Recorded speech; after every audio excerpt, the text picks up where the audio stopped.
Hello students, मैं हूं विशाल दवर्सी और आप देख रहे हैं मेरा यूट्यूब चैनल टी विद्या लर्निंग। देखिए, लास्ट क्लास में हम लोगों ने प्रोजेक्टाइल डिस्कस किया था।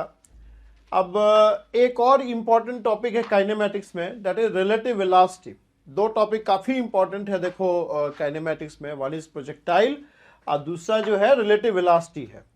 तो रिलेटिव वेलोसिटी मतलब डायरेक्टली रिलेटिव वेलोसिटी से आने से पहले थोड़ा सा हम डिस्कस करेंगे regarding how we can correlate position and velocity and acceleration। अगर आपको किसी एक फ्रेम में पोजीशन और वेलोसिटी दिया हुआ है तो दूसरे फ्रेम में पोजीशन और वेलोसिटी कैसे निकालेंगे। मान लो दो फ्रेम दिया हुआ है, आपको दो फ्रेम दिया हुआ है, दो इनर्शियल रेफरेंस फ्रेम दिया हुआ है। तो एक इनर्शियल रेफरेंस फ्रेम में अगर आपको पोजीशन और वेलोसिटी दिया हुआ है तो दूसरे इनर्शियल रेफरेंस फ्रेम में पोजीशन और वेलोसिटी कैसे निकालेंगे, पहले उस पर डिस्कशन कर लेते हैं। ठीक है, अच्छा, इनर्शियल रेफरेंस फ्रेम क्या होता है वो पहले समझो। What is meant by inertial reference frame? Inertial reference frame, reference frame तो समझ में आ रहा है। कभी भी आप किसी बॉडी का लोकेशन को अगर डिफाइन करना चाहते हैं कि बॉडी कहाँ लोकेटेड है, बॉडी स्पेस में कहाँ लोकेटेड है, तो मैंने आपको बताया था कि हमेशा ही जब लोकेशन डिफाइन करना है तो आपको एक रेफरेंस फ्रेम लेना पड़ेगा स्पेस में, x Y z coordinate system लेना पड़ेगा और उसके रेस्पेक्ट में पोजीशन को डिफाइन किया जाता है, उसके रेस्पेक्ट में बॉडी का लोकेशन को डिफाइन करते हैं। क्योंकि ऐसे तो नहीं डिफाइन कर सकते आप। अगर बोले इस पेन का पोजीशन क्या है, आप बोलोगे ना किसके रेस्पेक्ट में। भाई हम कहें कि पेन जो है 10 मीटर के दूरी पे है, तो 10 मीटर का दूरी किससे, तो किससे ही रेफरेंस फ्रेम, किससे जो है वो रेफरेंस होता है। हम कहेंगे 10 मीटर, ये पेन 10 मीटर का दूरी पे है इस वॉल से, तो वॉल एक रेफरेंस हो गया। अब हम कहेंगे सिर्फ इतना बोलना इनफ नहीं हुआ, क्योंकि इस 10 मीटर का दूरी इस वॉल से, तो ये भी हो सकता है, ये भी हो सकता है, ये भी हो सकता है। ठीक है, तो इसका पोजीशन नीचे सरफेस से भी डिनोट करना पड़ेगा, सरफेस से 5 मीटर का हाइट पे और इस वॉल से 10 मीटर का दूरी पे, तब जाके इसका पोजीशन फिक्स होगा। ठीक है, और अगर 3 डायमेंशनल स्पेस है तो आपको फिर एक्स वाई जेड कोऑर्डिनेट तीनों भी बदल सकता है, तो उस केस में आपको 3 डायमेंशनल फ्रेम लेना पड़ेगा। ठीक है, आपको 3 डायमेंशनल रेफरेंस फ्रेम लेना पड़ेगा। तो रेफरेंस फ्रेम जरूरी होता है if you want to define the location और define the position of a particle. कभी भी पोजीशन ऑफ पार्टिकल डिफाइन करना हो तो you must first define the reference frame, और उस रेफरेंस फ्रेम में आप X Y Z axis define करेंगे और एक्स वाई जेड एक्सिस मिलके X Y plane, Y Z plane और जेड एक्स प्लेन फॉर्म करेगा। वो जो X Y plane, Y Z plane और जेड एक्स प्लेन है वो आपका बेसिकली कोऑर्डिनेट्स का रेफरेंस हो जाएगा। सो जेड कोऑर्डिनेट का रेफरेंस जो है एक्स वाई प्लेन है। जेड कोऑर्डिनेट क्या है? Z coordinate is basically height of the point from the x Y plane. X coordinate क्या है?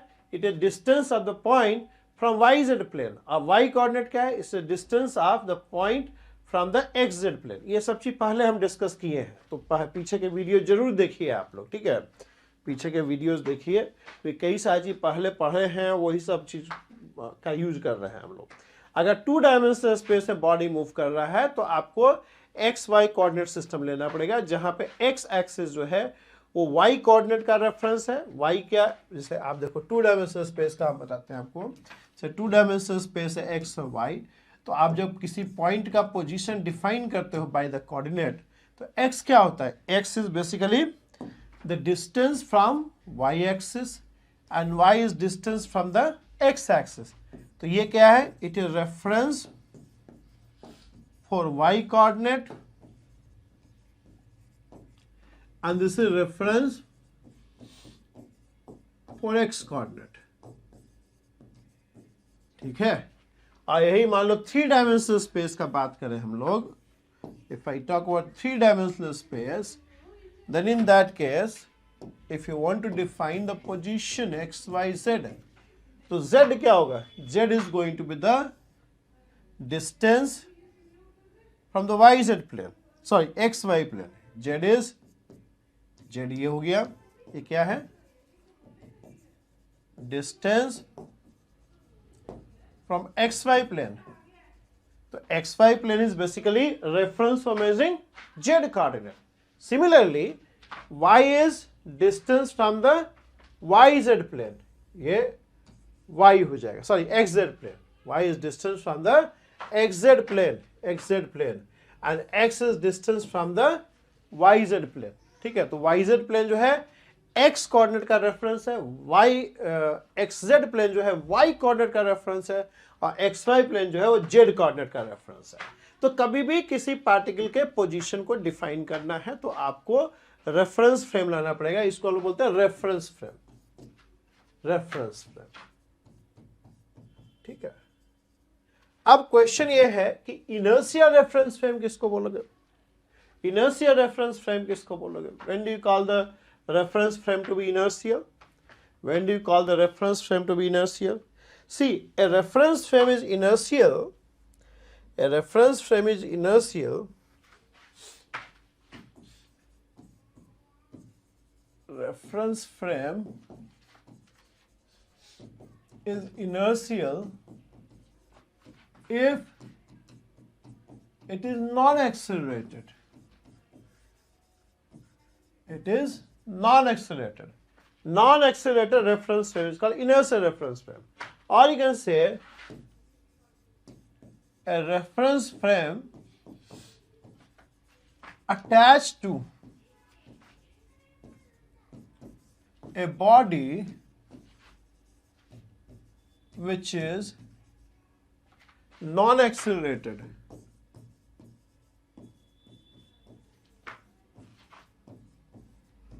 Is called inertial reference frame.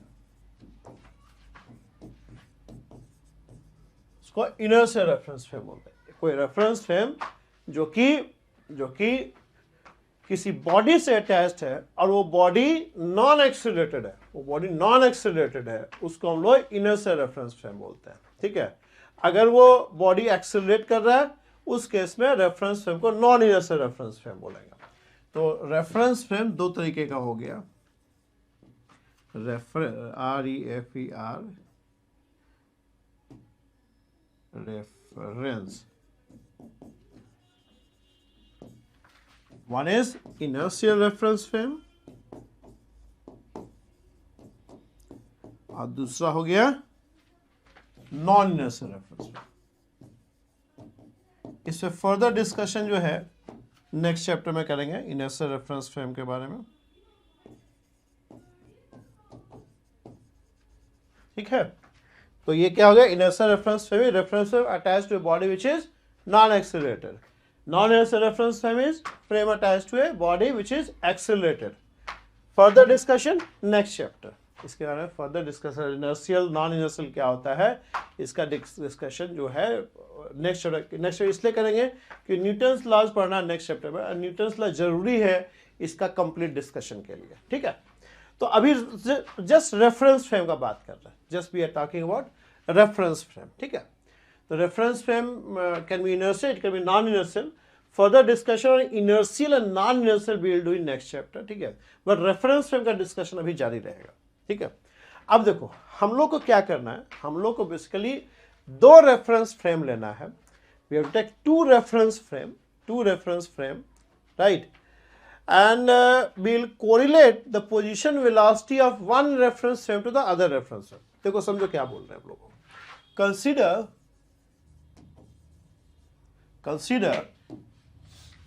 consider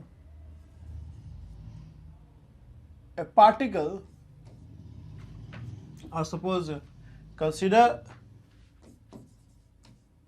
two reference frame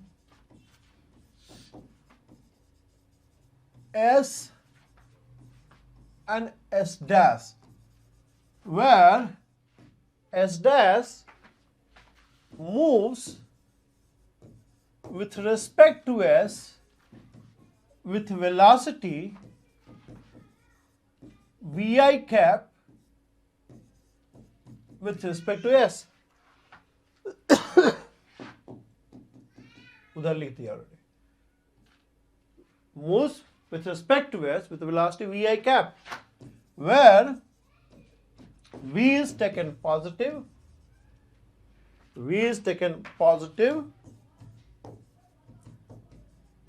if s dash moves towards right with respect to s, and v is taken negative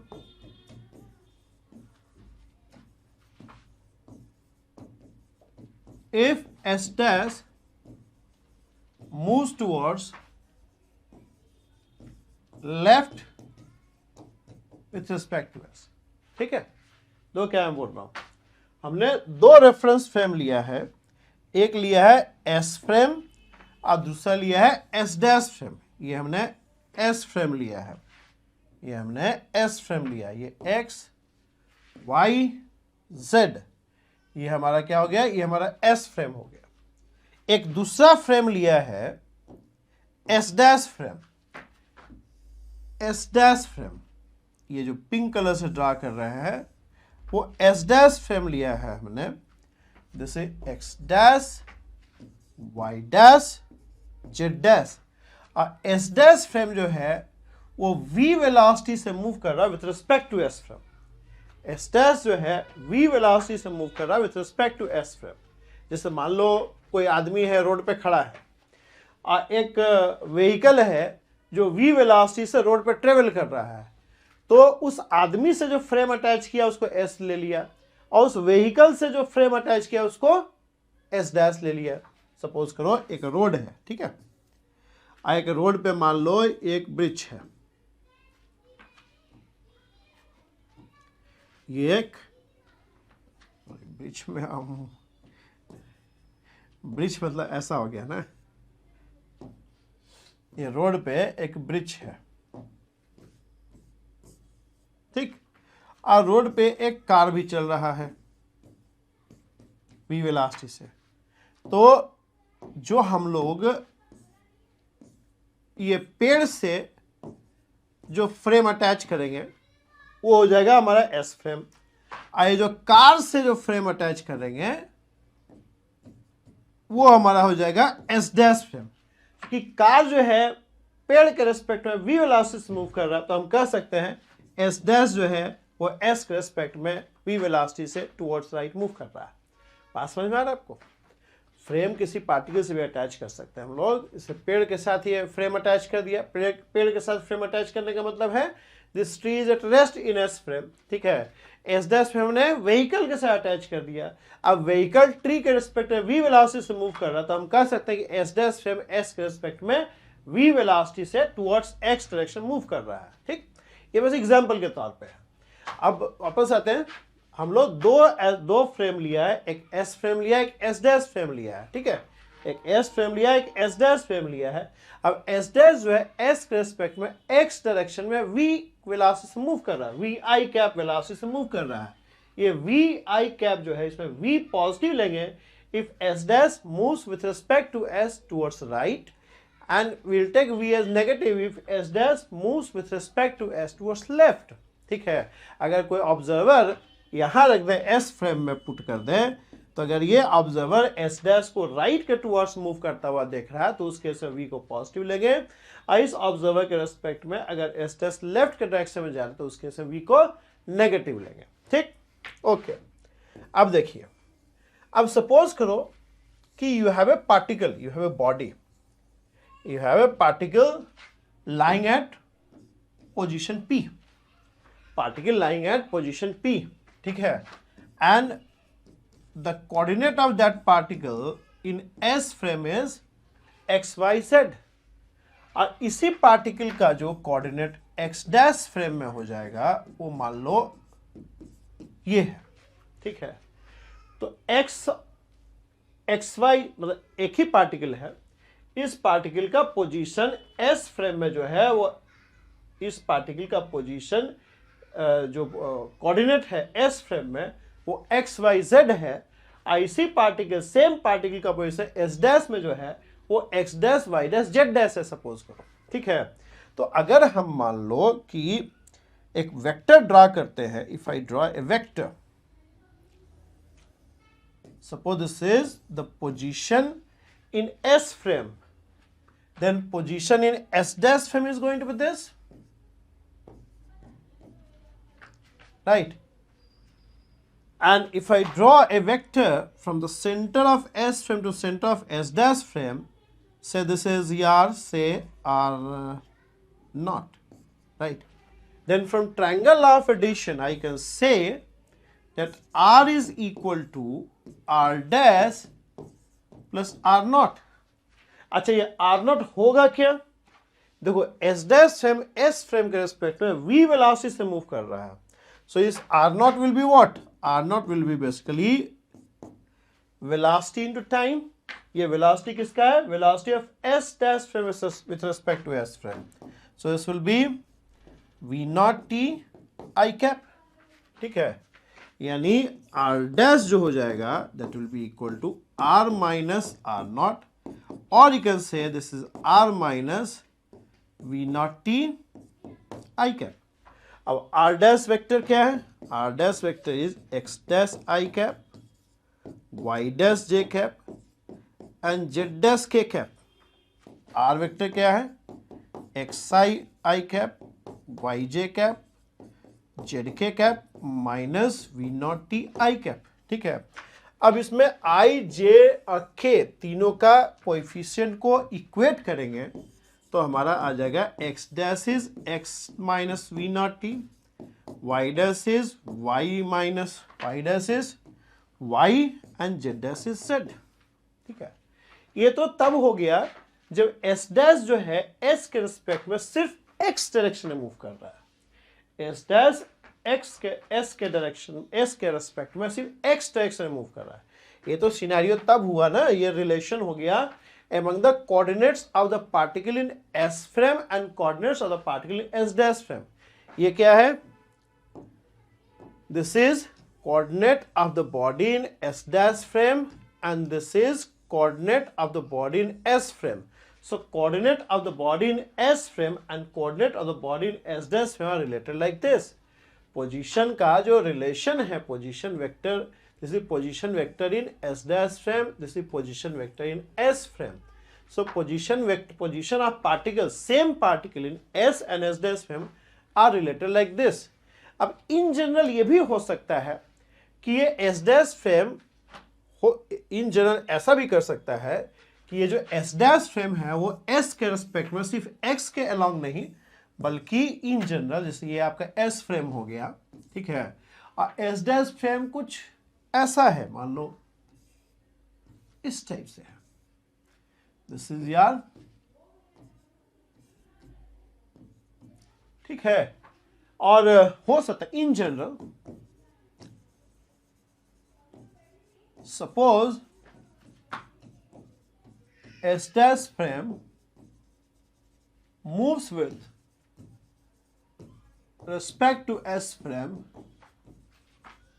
with velocity say V, and V is Vxi cap, Vyj cap and Vzk cap. Okay, अभी तो एक special case लिया था जिसमें S dash frame S के respect में सिर्फ X direction में मूव कर रहा था, बट इन जनरल ऐसा भी हो सकता है कि S dash S के रिस्पेक्ट में जो वेलोसिटी है S dash का S के रिस्पेक्ट में, उस वेलोसिटी का X Y Z तीनों कॉम्पोनेंट हो, मतलब S dash S के रिस्पेक्ट में X Y Z तीनों एक्सिस के लॉन्ग मूव कर रहा हो, तो इन जनरल हम लोग इसको ऐसे लिख सकते हैं. अच्छा, अभी फिर हम लोग वैसे ही प्रोसीड करेंगे. मान लो P is the particle, right, P is the particle whose coordinate is X, Y, Z in S frame and X dash, Y dash, Z dash in S dash frame. अब इस पार्टिकल का position vector, इस particle का position vector S frame में, अगर S frame में उसका position का बात करें, so this would be the position vector R vector. S dash frame बात करें तो उसका पोजीशन क्या हो जाएगा? R dash vector. अब R वेक्टर क्या है? R वेक्टर है XI cap, YJ cap, ZK cap. ठीक है, XI. अच्छा, एक चीज और हम अज्यूम कर रहे हैं इसमें कि x और x डैश एक दूसरे के पैरेलल हैं। अच्छा ये ओके, एक गलती हो गया थोड़ा सा, इसको x करो, इसको y करो, इसको z करो। यहां पे अज्यूम कर रहे हैं, आई एम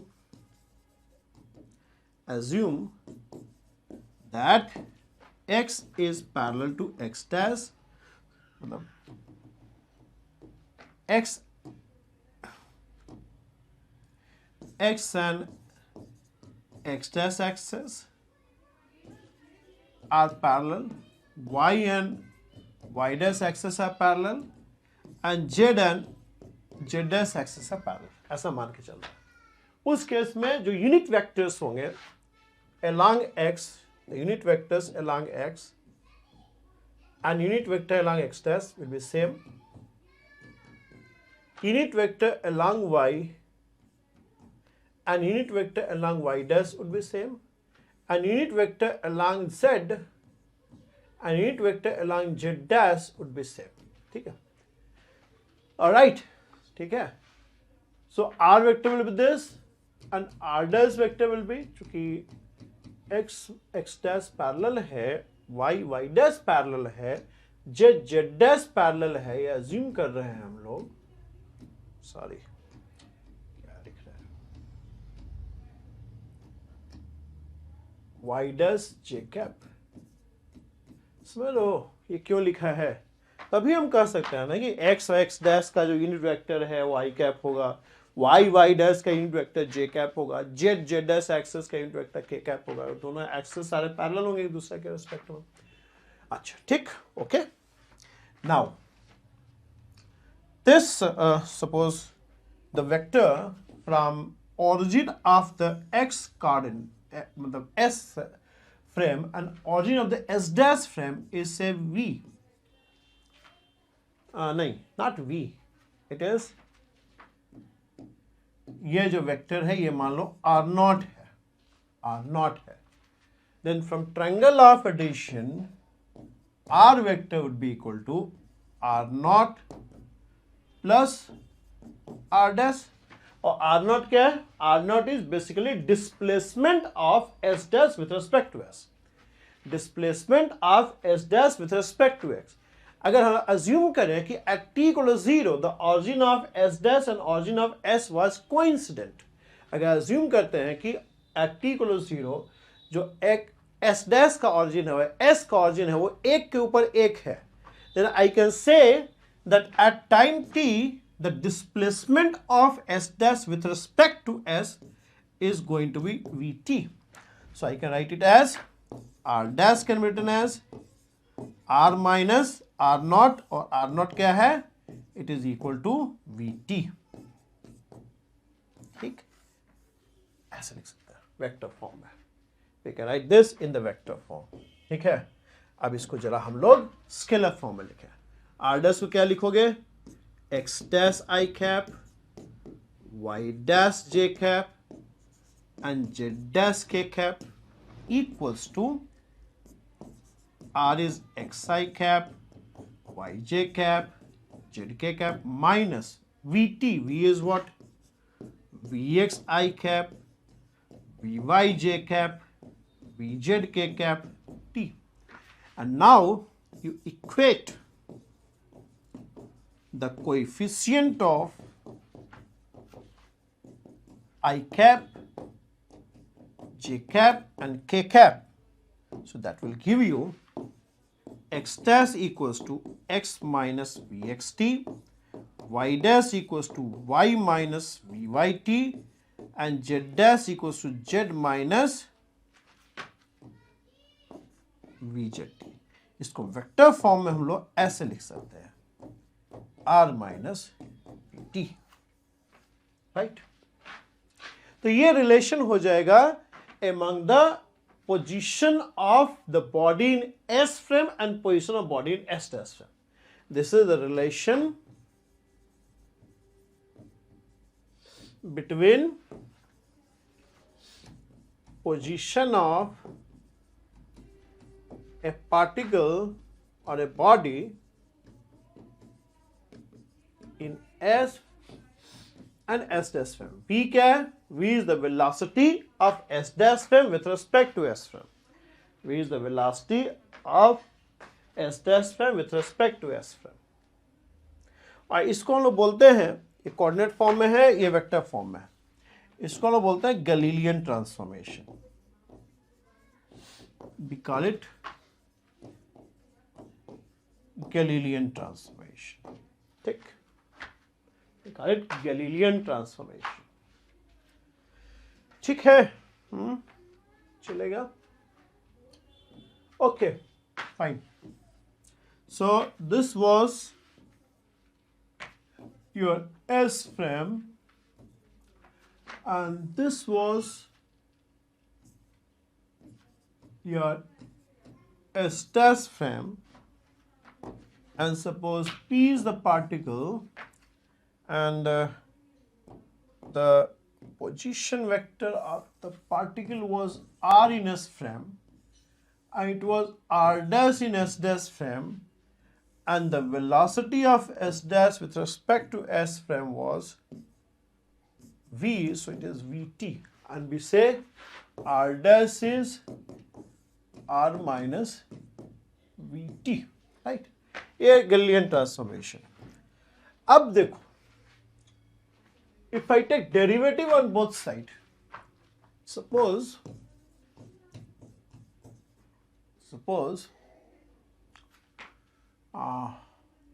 ओके,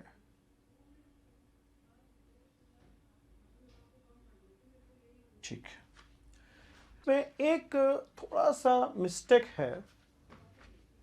देखो मिस्टेक ये है कि हमने ना जो डिस्प्लेसमेंट निकाला है ना, ये डिस्प्लेसमेंट यहाँ पे इस v को कांस्टेंट मान लिया है, बिकॉज कांस्टेंट मानेंगे तभी ये जो डिस्प्लेसमेंट है ना v इंटू टी होगा।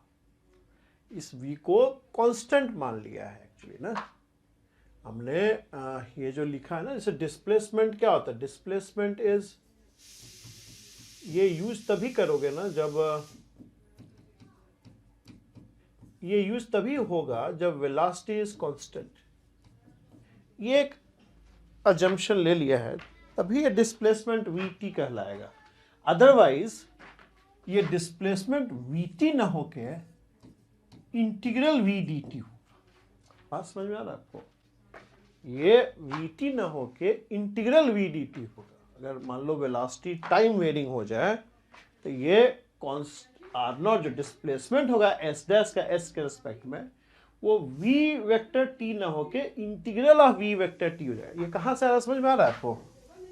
मान लो ये वेलोसिटी है s डैश फ्रेम का s के रिस्पेक्ट में, तो क्या हो जाएगा, dr डैश इज, ये इंटीग्रेट कर दोगे, ये क्या आ जाएगा, ये r नॉट हो जाएगा। ठीक है, तो ये एक मिस्टेक जो है ना, मिस्टेक क्या है, मतलब हम अज्यूम कर लिए हैं कि ऐसा होगा। ठीक है, तो इन जनरल जो एक्सप्रेशन आएगा ना आर डैश का, वो एक्चुअली ऐसा आना चाहिए,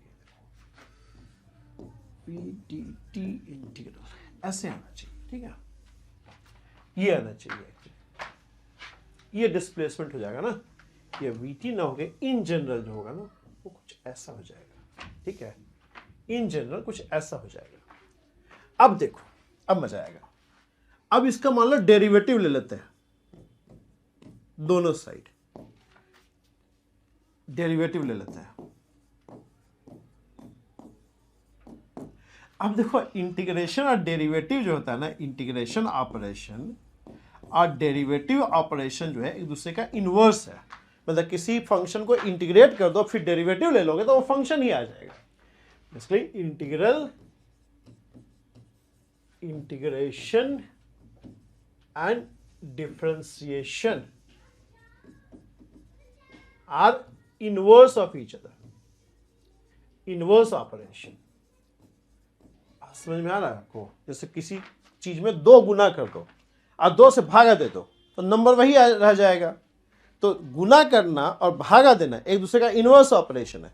किसी संख्या में 2 जोड़ दो और फिर कहें 2 घटा भी दो, तो ये दोनों ऑपरेशन एक दूसरे का इनवर्स है। तो वैसे ही अगर किसी चीज को इंटीग्रेट कर रहा हो फिर डिफरेंशिएट भी कर रहा हो उसी के रिस्पेक्ट में, तो वो actually if you integrate f with respect to x and then you differentiate this integral, then what you get is f only. Because integration and differentiation, they are inverse of each other. They are inverse of each other. If you integrate something and then differentiate, you get the function itself. तो एक तरह से थोड़ा सा complicated हो रहा होगा नए बच्चों के लिए. अब dr dash by dt क्या है? This is the velocity of the body. This is the velocity of the body in s frame. Sorry, this is the velocity of the body in s dash frame. This is the velocity of the particle in s frame, and this is nothing but this. ये velocity transformation है. If vs dash is the velocity, या ऐसे लिख दो, हाँ ठीक है, या ठीक है चलेगा. If vs is the velocity of the body in s frame and vs dash is the velocity of the same body in s dash frame, then their velocities are related like this. Their velocities are related like this. ठीक है. If vs is the velocity of body in s frame and vs dash is the velocity of body in s dash frame, then those velocities are related like this. So फिर से ऐसे लिख देते हैं. If suppose the velocity of body in s frame is v, and the velocity of the same body in s dash frame is v dash, and suppose s dash moves with respect to s with velocity v naught, then the relation goes like this.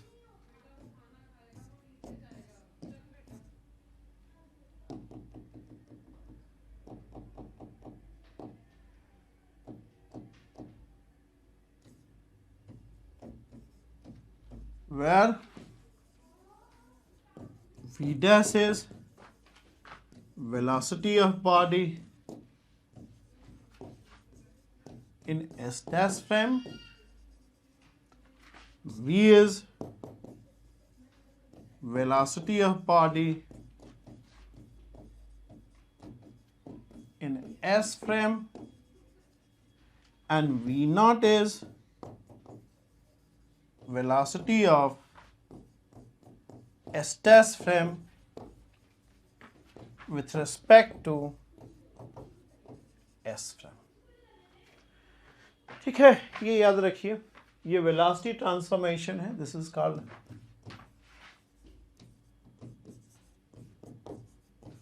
Velocity transformation. थोड़ा सा नए बच्चों के लिए high हो सकता है ये, ठीक है. ठीक है, मतलब एक फ्रेम दिया हुआ है जिसमें वेलोसिटी v है और दूसरा फ्रेम में वेलोसिटी निकालना है, और जो दूसरा फ्रेम है पहले फ्रेम के रिस्पेक्ट में v नॉट वेलोसिटी से मूव कर रहा है, then velocity of the body in s dash frame will be given by the velocity of body in s frame minus v naught, which is velocity of s dash frame with respect to s frame. थोड़ा सा फिर से recollect करता है. हमें दो frame दिया हुआ है, एक फ्रेम दिया हुआ s, एक फ्रेम दिया हुआ s डैश.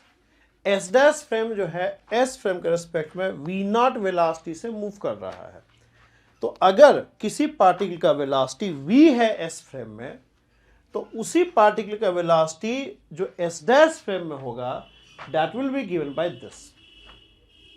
अगर उस पार्टिकल का वेलोसिटी s फ्रेम में v है, तो s डैश फ्रेम में जो वेलोसिटी आएगा वही इससे आएगा.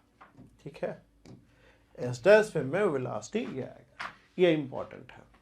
अगर आपको दो फ्रेम दिया हुआ है और एक पार्टिकल है, वो पार्टिकल v वेलोसिटी से s फ्रेम में मूव कर रहा है, और दूसरा जो s डैश फ्रेम है वो s के रिस्पेक्ट में मान लो v नॉट वेलोसिटी से मूव कर रहा है, तो velocity of the same particle in s dash frame would be given by the velocity of the particle in s frame minus v not vector.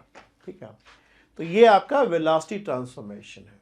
और यही वाला जो चीज़ है ना, वो एक बार और इंटीग्रेट कर दोगे तो एक्सेलरेशन का ट्रांसफॉर्मेशन हो जाएगा. अगर दोनों तरफ डिफ्रेंशिएट करोगे आप, अगर दोनों तरफ डिफ्रेंशिएट करोगे तो ये क्या आ जाएगा,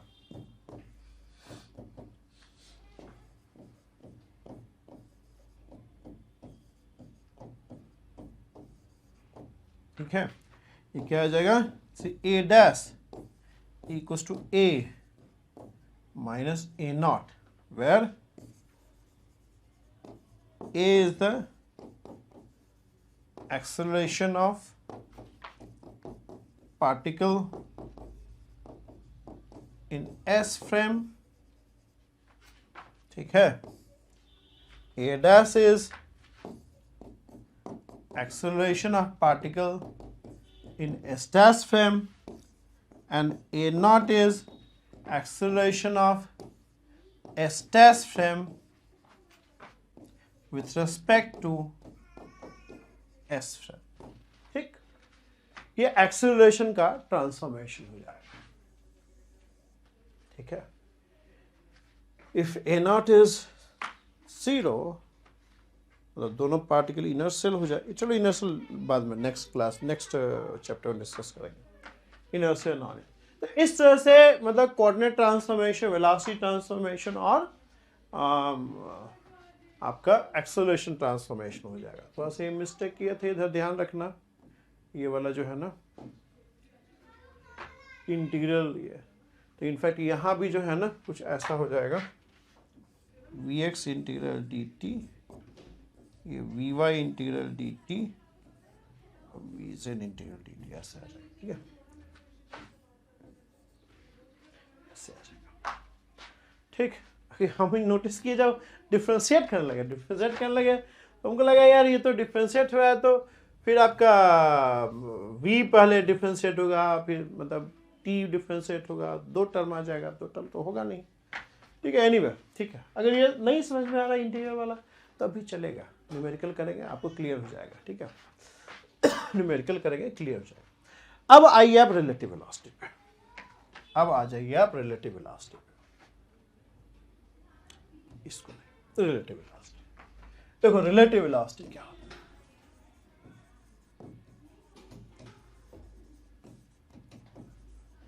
suppose we have two particles A and B, suppose we have two particles, we have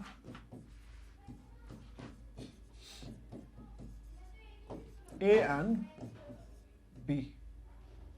Suppose particles A and B are moving with velocity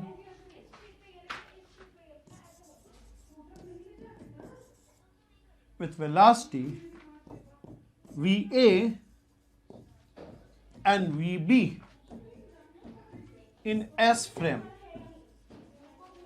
ठीक है। S फ्रेम मतलब लैब फ्रेम, कोई भी XYZ कोऑर्डिनेट सिस्टम जो लेते हो position वगैरह represent करने के लिए उसको S फ्रेम बोल दो आप। Then the relative velocity of B with respect to A, relative velocity of B with respect to A is basically velocity of B in a frame attached to A. Well, relative velocity of B with respect to A is basically velocity of B in a frame attached to A, in a frame attached to A, or velocity of B observed by an observer attached to A. पास समझ में आ रहा है आपको? अगर कोई दो body है, एक A है जो कि मान लो 3 मीटर पर सेकंड से मूव कर रहा है, और एक B है जो 5 मीटर पर सेकंड से मूव कर रहा है सेम डायरेक्शन। मान लो ये S फ्रेम दिया हुआ है, ये एक्स दोनों ही एक्स डायरेक्शन मूव कर रहा है, एक 5 मीटर पर सेकंड से मूव कर रहा है, एक 3 मीटर पर सेकंड से मूव कर रहा है, ठीक। तो relative velocity of B with respect to A will be the velocity of B in A frame attach to A. अगर ए के साथ एक फ्रेम अटैच कर दें हम लोग एस डैश, चूंकि ए के साथ अटैच्ड होगा तो ए उस फ्रेम में रेस्ट पे रहेगा, यानी एस डैश फ्रेम का जो वेलोसिटी होगा वो वही होगा जो ए का वेलोसिटी होगा। मतलब समझ क्या बोल रहा है, मतलब relative velocity of b with respect to a will be basically velocity of b in a frame attached to a, in a frame attached to a. So if I attach a frame to a, then the velocity of that frame will be same as the velocity of a, right? अब मान लो in general हम लोग बात करें कि ये मान लो vb है, इन जनरल हम लोग बात करें कि एक b है जिसका वेलोसिटी vb है, ठीक है, एक A है जिसका वेलोसिटी मान लो VA है, ठीक है, और ये मान लो S फ्रेम दिया हुआ है, ठीक। तो relative velocity of B with respect to A, अभी एग्जांपल भी लेंगे, is basically velocity of B in A frame attach to A. तो अगर मान लो ए के साथ एक फ्रेम अटैच कर दें, if I attach a frame to a S dash, then velocity of this frame with respect to s will be same as the velocity of a. Velocity of s dash with respect to s, velocity of s dash with respect to s will be same as the velocity of, क्योंकि ये s dash frame a के साथ attached है, then the velocity, relative velocity of b with respect to a will be equal to velocity of b in s dash frame.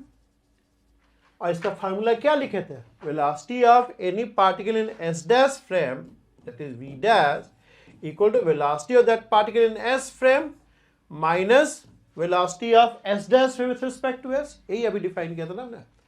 तो क्या हो जाएगा, velocity of b in s dash frame will be equal to velocity of b in s frame which is equal to vb minus velocity of s dash frame with respect to s frame. So what is velocity of s dash frame with respect to s frame? It is va. So relative velocity of b with respect to a is simply vb minus va. ठीक है, अगर a और b दो body है, ठीक है, तो relative velocity of b with respect to a is basically the velocity of b in a frame attached to a, or you can say velocity of b with respect to an observer who is attached to a. मतलब एक simple example देते हैं आपको, जैसे कोई vehicle है, ये vehicle 3 meter पर सेकंड से मूव कर रहा है, और एक मान लो चिड़िया है,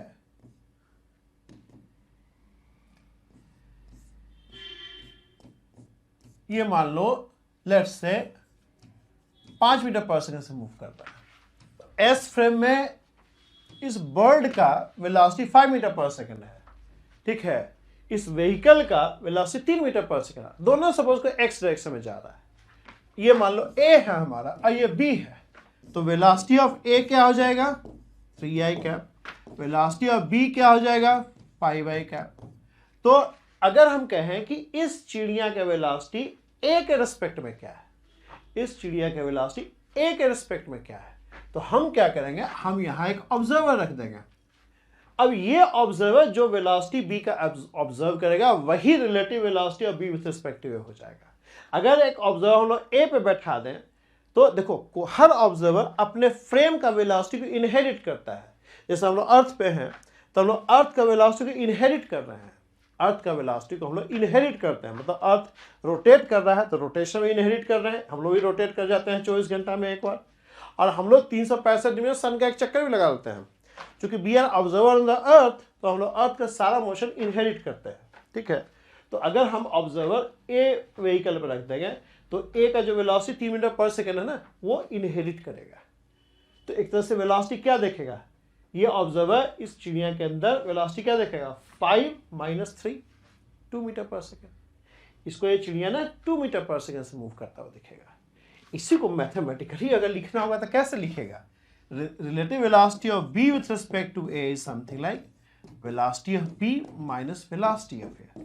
इसको कहते हैं ऐसे हैं, velocity of B in a frame attached to A और velocity of B with respect to an observer who is attached to A, एक ही बात है। Velocity of B in a frame attached to A ऐसे लिख दोगे आप, ठीक है। जैसे कोई मान लो यहीं पे एक बंदा है सी, हम कहें what is the velocity of C with respect to A. अब सी चूंकि इस व्हीकल में ही है, ठीक है, तो सी चूंकि उस व्हीकल में ही है तो velocity of C with respect to A is 0। मतलब ए के रिस्पेक्ट में सी का वेलोसिटी 0 है। यही सी का वेलोसिटी एस फ्रेम में 3 मीटर पर सेकेंड है, लेकिन इस व्हीकल के पैसेंजर के लिए वो रेस्ट पे है। उस व्हीकल के पैसेंजर, व्हीकल में जो ऑब्जर्वर है, व्हीकल पे जो ऑब्जर्वर है उसके रिस्पेक्ट में सी रेस्ट पे है, बिकॉज सी उसी फ्रेम में लाई करता है, ठीक है। अगर कोई चिड़िया है, मान लो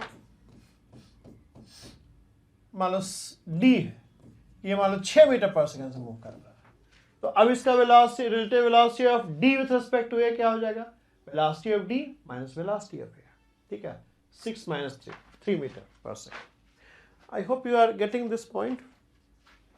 Relative velocity of b with respect to a is basically velocity of b minus velocity of a।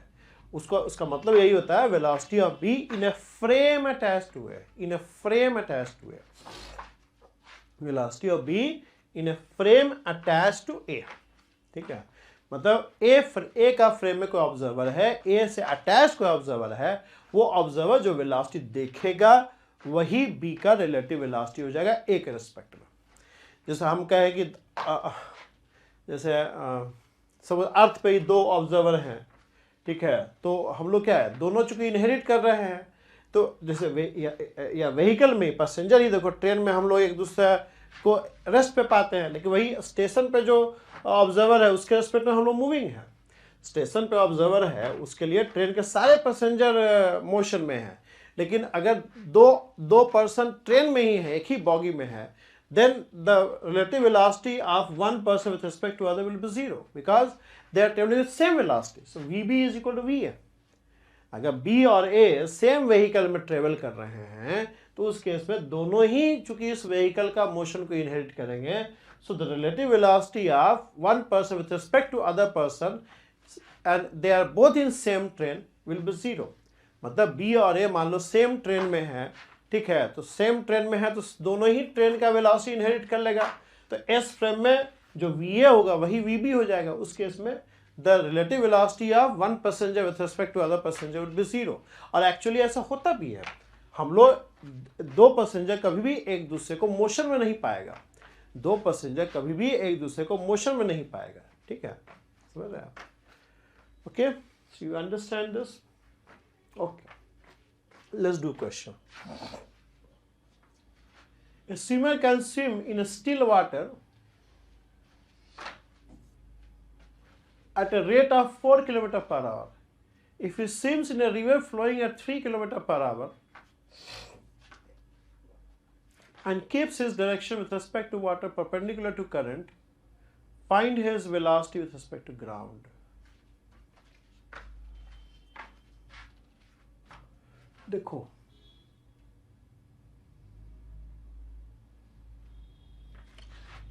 see, velocity of a swimmer with respect to ground or velocity of swimmer in a frame attached to ground, velocity of swimmer in a frame attached to ground will be equal to velocity of swimmer with respect to river plus velocity of river with respect to ground. ऐसे बोल सकते हैं, या ऐसे बोल सकते हैं कि एक ग्राउंड है और ग्राउंड के रिस्पेक्ट में रिवर जो है, ग्राउंड के रिस्पेक्ट में, मतलब ऐसे थोड़ा बढ़िया फिगर ड्रा करते हैं, ये 2 किनारा हो गया रिवर का, ठीक है। ये रिवर जो है 3 किलोमीटर पर आवर का स्पीड से, फ्लो कर रहा है, ये ग्राउंड है, ठीक है। तो रिवर जो है ग्राउंड के रिस्पेक्ट में 3 किलोमीटर पर आवर के स्पीड से फ्लो कर रहा है। अच्छा, स्विमर का वेलोसिटी रिवर के रिस्पेक्ट में, स्विमर का वेलोसिटी रिवर के रिस्पेक्ट में, रिवर के रिस्पेक्ट में 4 किलोमीटर पर आवर है, 4 किलोमीटर पर आवर। स्विमर का वेलोसिटी रिवर के रिस्पेक्ट में 4 किलोमीटर पर आवर है, और रिवर जो है ग्राउंड के रिस्पेक्ट में 3 किलोमीटर पर आवर से मूव कर रहा है। तो अगर एक फ्रेम मान लो ग्राउंड से ले लें, एक फ्रेम रिवर में ले लें हम लोग, तो हम कह सकते हैं the velocity of the swimmer with respect to river is equal to velocity of the swimmer with respect to ground minus velocity of river with respect to ground. ऐसा लिख सकते हैं ना, वेलोसिटी ऑफ स्विमर, स्विमर एक object हो गया, दो frame ले लो, मान लो एक ग्राउंड के रिस्पेक्ट में ले लो एस फ्रेम, एक रिवर के रिस्पेक्ट में ले लो एस डैश फ्रेम। तो velocity of swimmer in S dash frame will be equal to velocity of swimmer in S frame minus velocity of S dash frame with respect to S frame. अभी ऐसे किया हमने, ठीक है। तो velocity of swimmer with respect to river will be equal to velocity of swimmer with respect to ground minus velocity of river with respect to ground. अब velocity of river, velocity of swimmer with respect to river क्या है, अगर मान लो ये x ले लें और ये y ले लें, तो ये क्या है, it is 4j cap. Velocity of swimmer with respect to ground निकालना है हमको, और velocity of river with respect to ground क्या है, that is 3i cap. So velocity of swimmer with respect to ground will be simply 3i cap plus 4j cap. या इसको simply ऐसे समझो कि कोई भी स्विमर जो होगा वो रिवर का वेलोसिटी को इनहेरिट करेगा, तो रिवर का वेलोसिटी स्विमर का वेलोसिटी सुपर इंपोज हो जाएगा। स्विमर का वेलोसिटी रिवर के रिस्पेक्ट में 4j कैप है, तो चूंकि ये रिवर का वेलोसिटी भी इनहेरिट करेगा, तो रिवर का वेलोसिटी इसके ऊपर सुपर इंपोज हो जाएगा और ये वेलोसिटी हो जाएगा ग्राउंड के रिस्पेक्ट में। जैसे मान लो हम लोग अर्थ के ऊपर दौड़ रहे हैं 5 मीटर पर सेकंड से, और हमें कोई देखे बाहर से, मतलब सन के आसपास कोई बॉडी है वहां से देखेगा, तो हमारा वेलोसिटी क्या दिखेगा, एक तो जो 5 मीटर पर सेकंड से दौड़ रहा है वो दिखेगा, प्लस अर्थ का वेलोसिटी जो हमने इनहेरिट किया, अर्थ का रोटेशन रिवॉल्यूशन वो सब सुपर इंपोज हो जाएगा, वो सब जोड़ जाड़ के हमको देखेगा ना। मतलब एक तो अर्थ का जो वेलोसिटी हम इनहेरिट कर रहे हैं वो तो देखेगा ही देखेगा, प्लस अर्थ के विथ रिस्पेक्ट टू जो हम वेलोसिटी है उस वो भी देखेगा। तो जो बाहर का ऑब्जर्वर जो है वो हमारे अंदर एक तो वेलोसिटी देखेगा जो हम इनहेरिट किए हैं, दूसरा वेलोसिटी देखेगा जो विथ रिस्पेक्ट टू हमारा हम दौड़ रहे हैं। ऐसे यहाँ भी है, ग्राउंड का ऑब्जर्वर जो है, चूंकि स्विमर जो है रिवर का वेलोसिटी बाय डिफॉल्ट इनहेरिट करता है, तो ये वेलोसिटी हो जाएगा विथ रिस्पेक्ट टू रिवर, और ये वेलोसिटी हो जाएगा अलोंग विद द रिवर। जो वेलोसिटी रिवर का है वो सुपर इंपोज हो जाएगा on the velocity which he has with respect to river. I hope you are getting it, ठीक है। तो ये आपका velocity with respect to ground हो जाएगा, ठीक। इसका डायरेक्शन वगैरह निकाल सकते हो, है ना। डायरेक्शन जो है मैग्नीट्यूड तो 3 स्क्वायर प्लस 4 स्क्वायर हो जाएगा, ठीक है। और डायरेक्शन जो थीटा जो डायरेक्शन होगा इसका वो यहाँ से निकल जाएगा, tan theta will be equal to vy upon vx which is 4/3, ठीक है। ओके, आगे चलिए। ये देखो क्या है, a man is walking on A level road with A speed of 3 kilometre per our. Man जो है वॉक कर रहा है लेवल रोड पे 3 किलोमीटर पर आवर से, ठीक। A raindrop fall vertically with a speed of 4 kilometer per hour. Find the velocity of raindrop with respect to man. ठीक है, मान लो ग्राउंड एस फ्रेम हो गया, अब मैन जो है एस डैश फ्रेम हो गया। अब एस डैश फ्रेम का वेलोसिटी एस फ्रेम के रिस्पेक्ट में 3 किलोमीटर पर आवर है। Velocity of S dash frame with respect to S frame is going to be 3i cap. मतलब इसको x ले लो और इसको y ले लो, ठीक है। अब velocity of raindrop in s frame, velocity of raindrop in s frame कितना है, 4i कैप, ठीक है। तो velocity of rain drop in S dash frame क्या हो जाएगा, velocity of rain drop in S frame minus velocity of S dash frame with respect to S, ठीक है। मतलब velocity of rain drop with respect to man बोला है ना, तो मैन के साथ हमने एक एस डैश फ्रेम अटैच कर दिया है।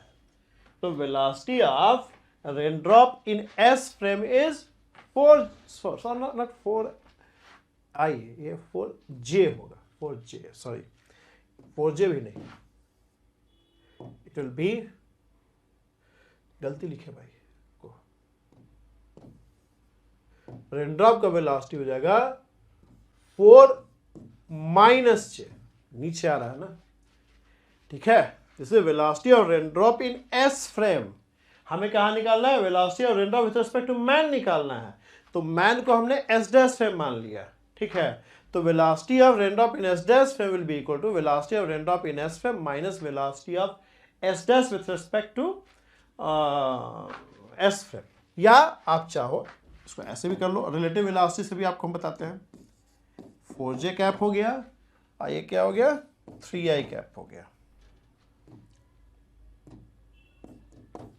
या एक्चुअली आपको पूछा है velocity of rain drop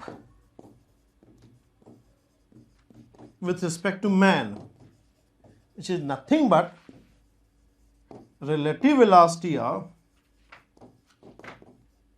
a rain drop with respect to man. So that is equal to, जो अभी हमने किया, velocity of rain drop minus velocity of man. Velocity of rain drop क्या है, रेन ड्रॉप जो है माइनस 4j कैप है, velocity of man क्या है, 3i कैप है।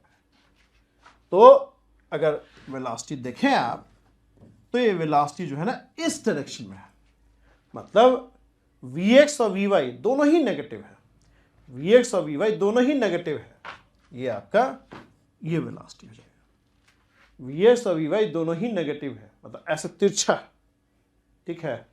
ये vx और vy दोनों ही नेगेटिव है, तो इस डायरेक्शन में मूव करेगा तो क्या होगा, x कोऑर्डिनेट फॉल करेगा, y कोऑर्डिनेट फॉल करेगा, x कोऑर्डिनेट फॉल करा, y कोऑर्डिनेट फॉल कर रहा है, यही होगा ना, vx is negative, vy is negative, मतलब x भी घट रहा है, y भी घट रहा है, तो ये डायरेक्शन हो जाएगा ना। अगर ये डायरेक्शन होगा तो क्या होगा, x घट रहा है बट y बढ़ रहा है, ये डायरेक्शन होगा तो क्या होगा, x और y दोनों ही बढ़ रहा है, और ये डायरेक्शन होगा तो क्या होगा, x बढ़ रहा है, y घट रहा है, तो ये डायरेक्शन जो है इसमें x भी घट रहा है, देखो x ऐसे जैसे ज़्यादा x घट रहा है ना, y भी घट रहा है, तो ऐसे इस डायरेक्शन में फॉल करेगा। जब मैन के लिए ना, मैन जो देखेगा रेन ड्रॉप को ऐसे आता हुआ दिखेगा, ऐसे खड़ा रहेगा तो ऊपर से ऐसे ऐसे आता हुआ दिखेगा, और चलता रहेगा तो ऐसे आता हुआ दिखेगा, इस टाइप से, ठीक है। ठीक है, चलो, आई होप यू अंडरस्टैंड, और न्यूमेरिकल करेंगे तो और क्लियर होगा, ठीक है। Okay, so that's all for relative velocity. Thank you very much, and you are watching T with the Learning YouTube channel, and I am विशाल देवर्सी, ठीक है। जो भी स्टूडेंट IIT JEE नीट वगैरह का तैयारी कर रहे हैं, वो सारे लोग इस चैनल को ज्वाइन कर सकते हैं। Okay, so that's all for today, thank you very much and have a good day.